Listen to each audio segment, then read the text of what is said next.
Praise the lord. దేవునికి మహిమ కలుగునగాక. బైబిల్లో ఒక భక్తుని ప్రార్థన మనకు కనిపిస్తుంది. అతని పేరు వేదన. తన జీవితం కూడా వేదనగా మారటం తాను చూసి దేవుని దగ్గరకు వచ్చి ఇలాగ ప్రార్థన చేశాడు. ప్రభువా, నా జీవితాన్ని విస్తరింపచేయండి, నా బ్రతుకును మార్చండి అని ప్రార్థన చేశాడు. అతని పేరే యబ్బేజు.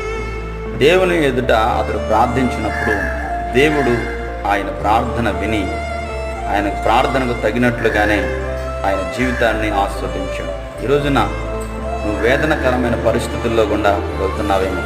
ఈ పరిస్థితులు ఒకవేళ నీకు ఎంతో దారుణంగా కనిపిస్తున్నాయేమో. అయితే నీ వేదనను తొలగించి నీ జీవితాన్ని ఆశీర్వాదకరంగా మార్చగలిగిన దేవుడు మనం ఆరాధిస్తున్న నజరేయుడైన యేసయ్య. కనుక